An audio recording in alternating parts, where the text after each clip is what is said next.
start recording? Well, What's up? you wanted to record, so now we're recording. Yeah, since I went to my workout, I'm in a very powerful, energetic mood, and I thought it might be a cool idea to record right off the bat, just talking about everything that comes into our heads. And so, what are you up to? Well, it's past my bedtime. Past your bedtime? Well, usually I wake up really early in the morning, but, guess you really wanted to do this. I wanted to push through. I went to the opera yesterday. That was really cool and exciting. There was a nice play by Mozart, and the main theme is about love. And I think it's something that I think from all of these plays, sometimes the storyline is a bit like old-fashioned, but this one was, I kept thinking the whole day about it, because so basically the story, there are two couples, and they are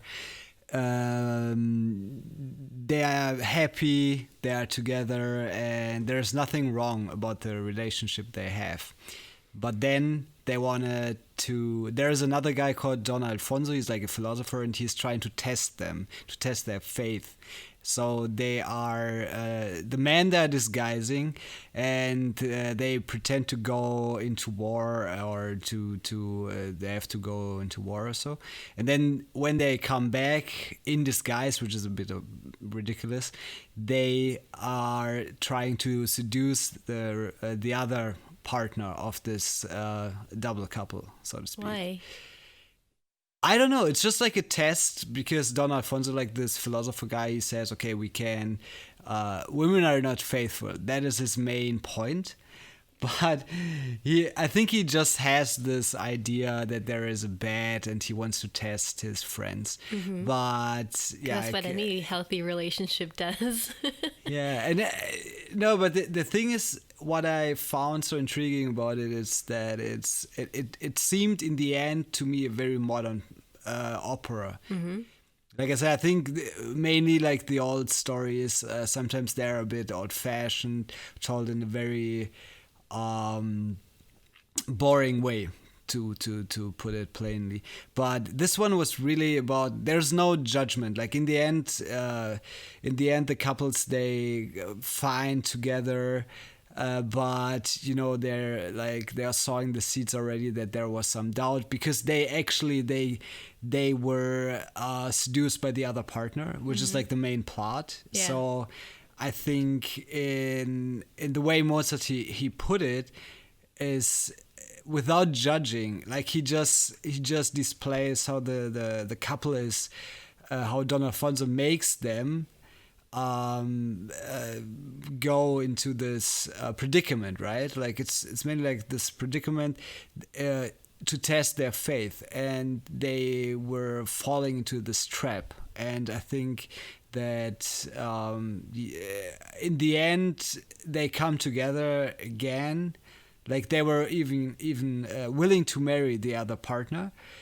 So Don Alfonso, he won his bet, but yeah, that there is some doubts about like if they can come together. So there is an open end basically. Mm-hmm. And I think that he doesn't, what I liked about it, he doesn't judge the women or the man. He just wanted to display like how easy it is to fall into this trap of infidelity, or how much even in a happy relationship that can happen. Yeah.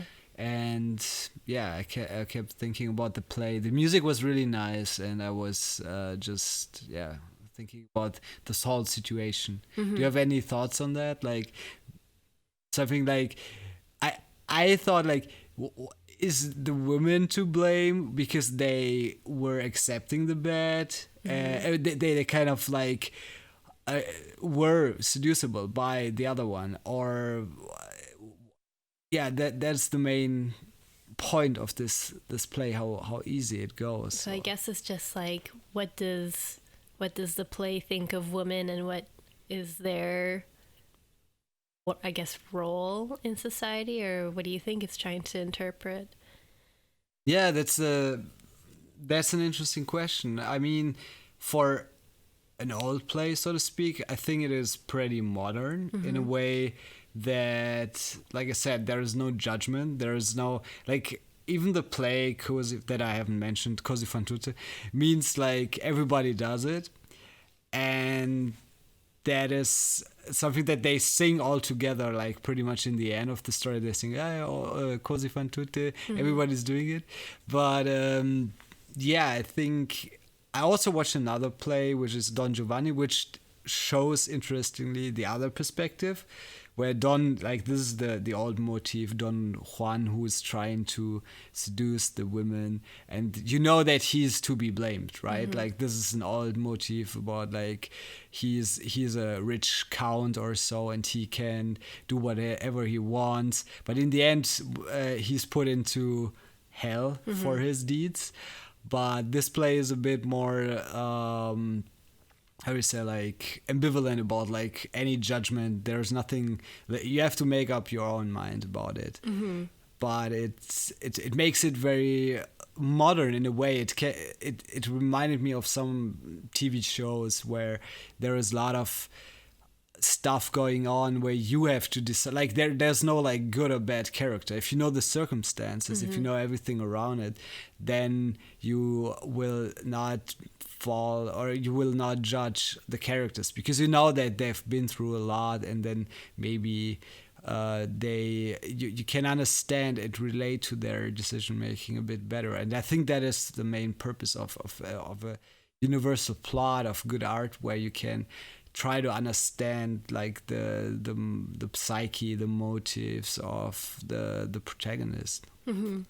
Yeah, with these kinds of storylines, I'm always very cautious because, like, especially for women, I feel like whenever you have these storylines, especially older ones, I didn't watch it, so correct me if I made any, like, false assumptions, but usually in these cases, when you have women who are being what's the word I'm looking like, if they're Infidel. Is that more about religion, infidelity, or? Why can't I think of the word right now? They're cheating, anyways. Yeah. My brain is blanking out right now. My bad. If it's the women who are cheating on the husbands, it's more of like, look at these women. These women are horrible and they're cheating on their husbands. Whereas in a lot of stories where you have this a character who is sleeping with a bunch of women, it's more of like, oh, this is just something that he does, and, you know, boys will be boys and this is what happens. But then when you have a storyline that's about women who are the ones who are why can't I think of the word right now, who are, say it in German. I don't know the word in German. Say it in infidelity. What's the faith? No, like, unfaithful. Unfaithful, yeah. Sure. Yeah, if you have unfaithful women, it's just like, yes, women are the ones who are ruining relationships because they're the weak ones, and they're the ones who will cheat on their husbands. And I'm always wary that this is what the story is trying to kind of portray. Is that, do you see my interpretation of that in whatever you watched, or is it something different? Yeah, kind of. But I think that by showing that both sides are to be blamed, he shows that there is a universality that transcends this mere judgment of, like, one side is to be blamed. Because, like I said, the philosopher, he's trying to put them into this difficult situation at first. He's trying to do that. He's also to be blamed. So both sides are trying to play the other side in a way. And I think that this is one of the maybe, like, messages. He doesn't say that women are unfaithful more than men or something like that. I think he just wanted to display something like how easy it is for all of us to, because the men are away. Okay, that is maybe the situation that I had to clarify a bit. And then there is a lot of like, they don't know what to do, and then at first they reject all the trials of the men that are in disguise now.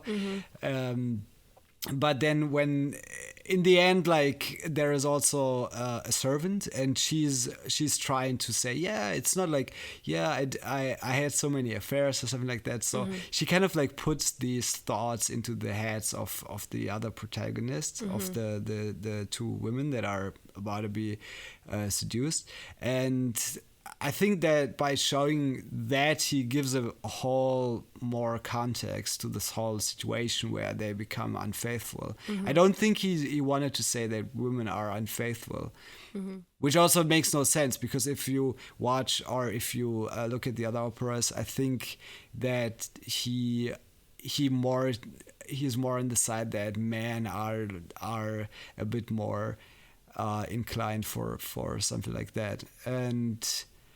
But again, I think that, yeah, that kept me busy a bit, and I think I was just interested on what you think about that, and if like from a contemporary perspective, how that can relate also to women, how they think about like, this is actually a classic play, this is a classic opera, it's in the standard repertory, but when you think about like daily situations where did you encounter anything where, because you said before that women are easy to be blamed still by men because, yeah, you are like infidel, or you have an affair or whatever? Yeah, like, because I'm also thinking of like, sure, maybe is it, yeah, are the women being seduced, but also do they have agency over their own actions? Are they the ones who are actually making these decisions for themselves to be unfaithful to their husbands, or is it only because they have been seduced by somebody else, or because they've been persuaded by somebody else? Or are they evaluating their own situation and saying, I'm unhappy, I'm going to do this?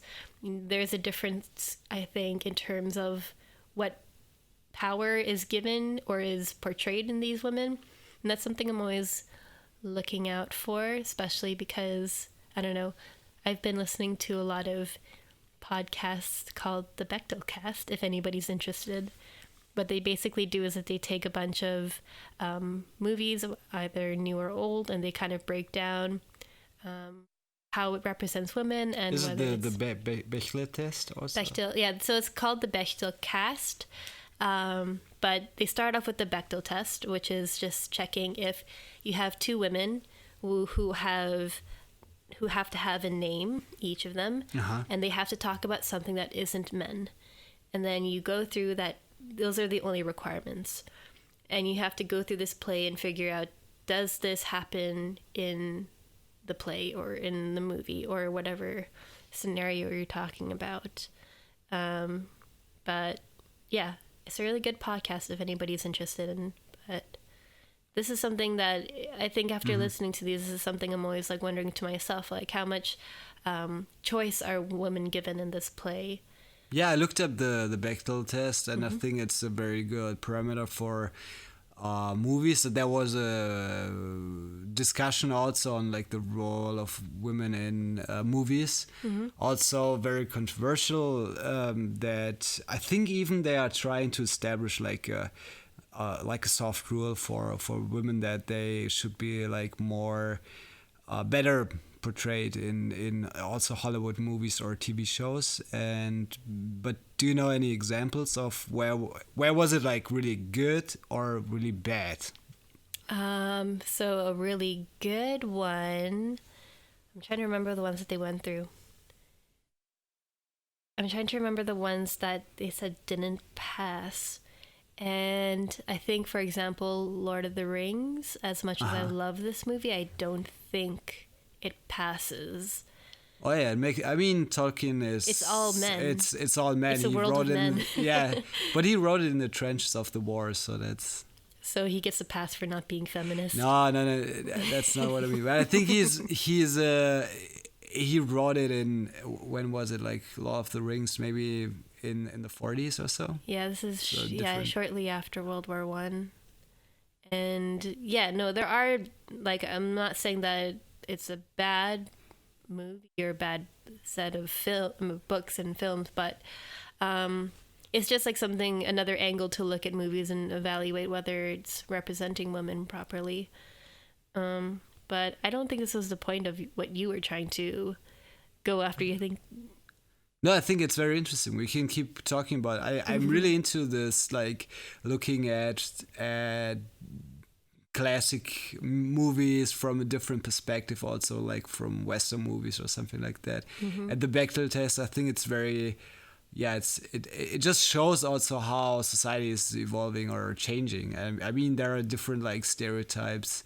There are different times where women are portrayed like totally differently. But now, like I think, for instance, about Game of Thrones, where like in the end there are a lot of female characters that are the main protagonists, and I think that, for instance, Daenerys or one of the other characters, or Arya, they are very strong female characters, I would say. And I think that if you go from, let's say, Lord of the Rings to Game of Thrones, you can see how society was and will change. Do you know anything about like do you have any other thoughts on like the test?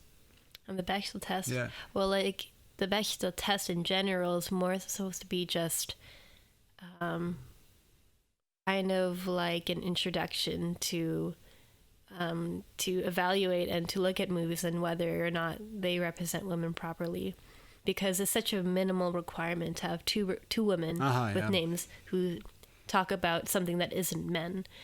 And that's just kind of a way to start off the conversation, but then you can go on to how are they making their decisions? Is it because the environment is forcing them to make these decisions, or are they taking their own, do they have agency? Are they the ones who are making these decisions on themselves and on their own moral, I guess, compass or whatever?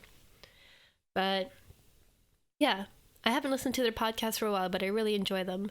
I really enjoyed their episode on She's the Man, which is a movie that is, it's a modern interpretation of one of Shakespeare's works. But it's interesting, like for instance, like Shakespeare, I think he is what I would also say a very universal, very modern writer still, because like the female characters are very strong. Like think about Macbeth, or not like Claire Underwood, kind of like the modern day Lady Macbeth, or think about Ophelia. And I think they are not, like, they have their own personality, they have their own, there is no subordination, and there is no nothing that some of these characters really sets them so much apart from the male characters. So we can go through a lot of like old stuff, but I think I haven't taken any notes. I don't have anything to like.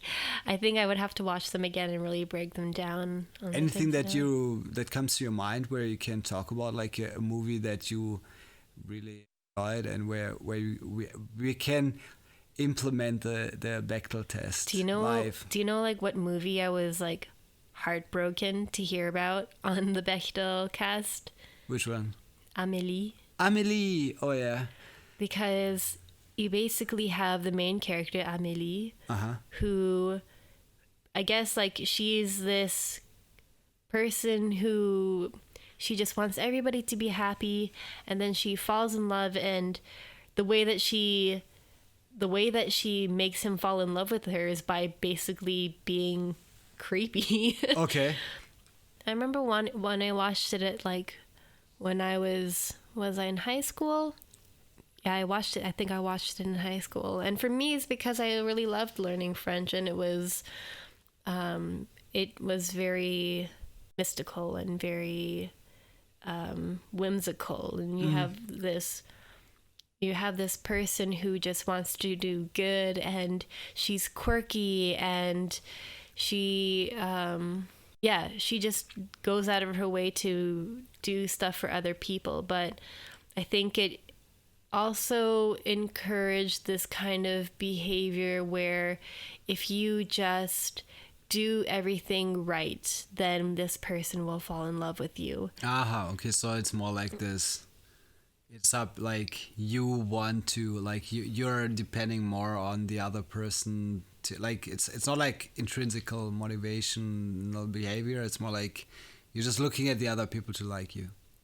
Yeah, kind of. I haven't listened to this podcast for a while, so I'm like pretty not in focus at the moment, I'll be honest with you. But yeah. Do you know like I like the when you think about like theater, for instance. I was a big fan of Ibsen, and he has some plays like Hedda Gabler or Nora, or I forgot the other one. I think that Ibsen, he's one of the most modern writers, because he shows like how hard it was for women to be accepted, and all the struggles. And I think that he will probably pass the Bechdel test, I think. Because like even the plays are named after it. And I think that... Okay, so list the components. So of the Bechdel test. 2 characters, female. What are their names? I think from Nora, it's not only Nora, but I forgot the other character's name, but there are a situation where they are I think it was Hedda Gabler that I always got mixed up with them. And Hedda Gabler, she's like the main protagonist, and the other one... the Bechdel test. Well, like, I think the Bechdel test is really just a minimal requirement. I think, of course, it's good to pass it, but it's not like, huzzah, it passed the Bechdel test and now everything's okay. Yeah, but I remember, I remember that that I read upon it, and that it was also criticized because some of the plays you also don't, or movies, you just remember one character. After a while, like you watch it, you like it, but then after a while you will probably not remember so much about it. Maybe one of the main characters. And the same even for like House of Cards. You know Frank Underwood and Claire, and you know some of the other characters, but I don't know, like... Yeah, it's just like too formal about like this naming of two main characters, or... No, but like it's just saying, do you have 2 women with names? But is the Bechdel test about, do you remember them, or do they have names? It's, do they have names, and do they talk to each other about okay. men? Okay. And that's it. That's all you need that's all you need for it to pass.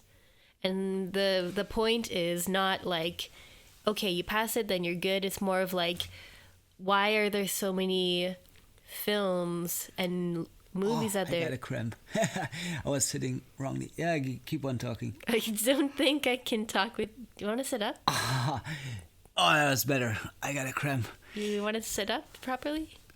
Yeah, no, it's okay. I don't... I got a cramp. Just sitting on the floor. Just sit on the chair for a bit. So basically, Tobias just sat on his knees the entire time, and now he's cramping. He's wincing in pain at the moment. And I'm just, trying not to fall asleep. Oh, yeah, that's better. Okay? Yeah, it's Do you want to sit on a pillow or something? No, it's okay. You said you wanted to be a short podcast today, didn't you? Yep. Your face. No, after the cramp, my motivation is also gone. So guys, we have to do another one with the Bechdel test. Maybe we do some more background check and keep our thoughts a bit on that. All right. I'll talk to you guys next time. Okay, see you guys. Bye bye. Bye.